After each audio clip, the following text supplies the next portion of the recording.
বড়া ভাজা এগুলো তো আমরা সবাই পছন্দ করি, কিন্তু হেলাঞ্চা শাকের বড়া কি তোমরা খেয়েছো? আমি কিন্তু এটা বানালাম সেদিন। সেদিন বলতে ভিডিওটা বেশ অনেক দিন আগেরই শ্যুট করা ছিল, কিন্তু একদম আপলোড করতে ভুলে গেছিলাম। যাই হোক, কথায় কথায় দেখতেই পেলে আমি কিভাবে কি করলাম। শাকগুলোকে একদম ঝিরিঝিরি করে কুচিয়ে নিয়েছিলাম যতটা পেরেছি।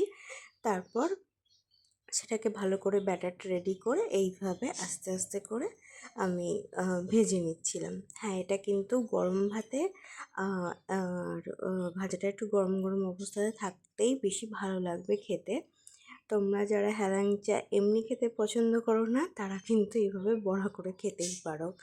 হ্যাঁ, আমি কিন্তু মোটামুটি সবই পছন্দ করি, তো এটাও সেদিনকে এইভাবেই বানিয়েছিলাম। দেখো তো কেমন লাগছে দেখে।